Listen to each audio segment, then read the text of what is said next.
Oui, monsieur le maire, en plus de l'action frauduleuse révélée donc ces derniers temps au moment du scrutin de 2020, nous avons pu constater que nous n'avons pas eu la même lecture des règles du jeu à ce moment-là, c'est-à-dire du code électoral. En effet, d'expert géomètre, vous êtes également passé en expert en irrégularité électorale.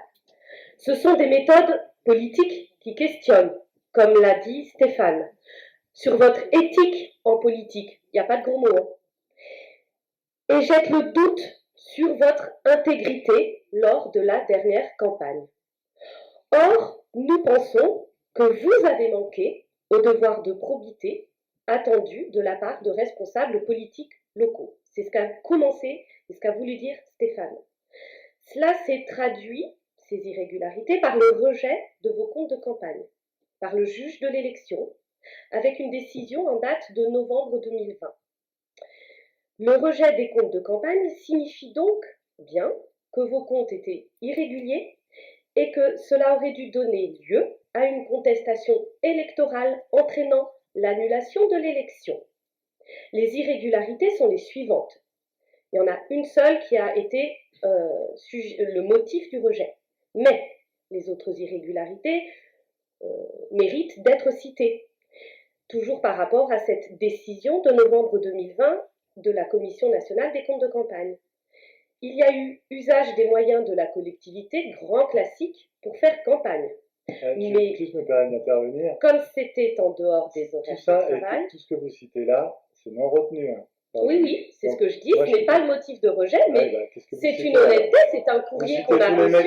Vous citez tous les gens qui voulaient justement... mais parce que ça reste une irrégularité. Non, c'est pas parce que quelqu'un dit que c'est une irrégularité que le juge ne le prend pas en disant non, ça c'est pas une irrégularité, que c'est une irrégularité. Je peux très bien dire que vous avez tel ou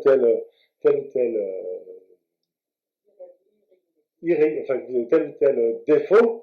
Dès l'instant où le juge vous dit non, ben ça je le prends pas parce que ça n'est pas une. C'est pas la peine d'aller citer toutes les irrégularités qui n'ont pas été retenues. Mais ben je les mentionne quand même. Je vous interromps pas quand vous dites ça parce que effectivement, et je vais répondre à ce que vous avez dit, mais ce que vous dites là, les irrégularités, c'est des gens d'autres listes, des albervillois qui ont dit ah bah tiens, c'est possible qu'il y ait ça. Oui. Le juge y regarde, il dit ah bah non, dans ce cas-là ça s'applique pas, donc ça n'est pas une. C'est soit c'en est une, soit c'en est pas une. C'est pas parce que des gens disent et m'ont attaqué sur certaines choses que les faits sont avérés. Oui, ça a mérité vérification. Bah, justement, c'était vérifié, ça n'a pas été retenu par le juge. Alors c'est bien que ça n'en était pas. Il ne faut pas tout mélanger.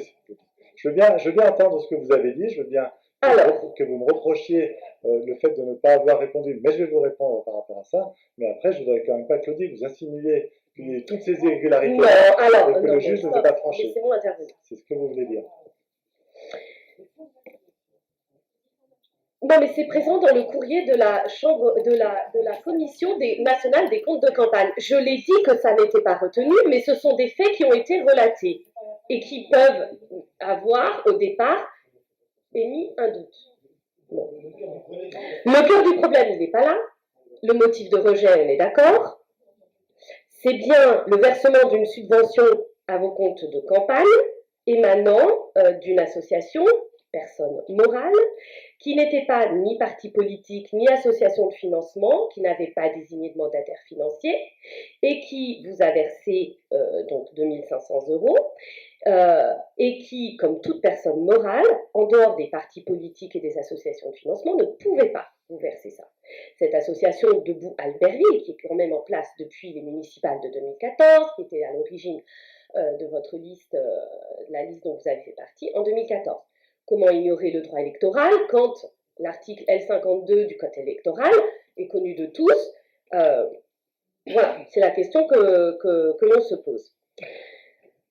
Voilà, donc c'est pas pour passer pour des grands moralisateurs qu'on vous parle de ça. C'est pour... Non, il y a de la morale en politique aussi. Il y a de l'éthique, il y a de la morale. Voilà. Tous les coups ne sont pas permis. On n'a pas joué avec les mêmes règles du jeu, je l'ai dit au départ. Vous pouvez peut-être essayer de comprendre que, bon, si tant est qu'il y avait de la confiance, le respect, c'est limite, hein, maintenant, entre nous. Hein. Je vous le dis tout de suite, moi, je me sens lésée je ressens, on a un préjudice. Alors vous allez nous dire, la sincérité du scrutin, des résultats n'a pas été remise en cause, effectivement, parce qu'il y avait des voix d'écart, mais on a le droit quand même de vous interpeller là-dessus, vu la façon dont vous l'avez assumé dans la presse dernièrement. Voilà.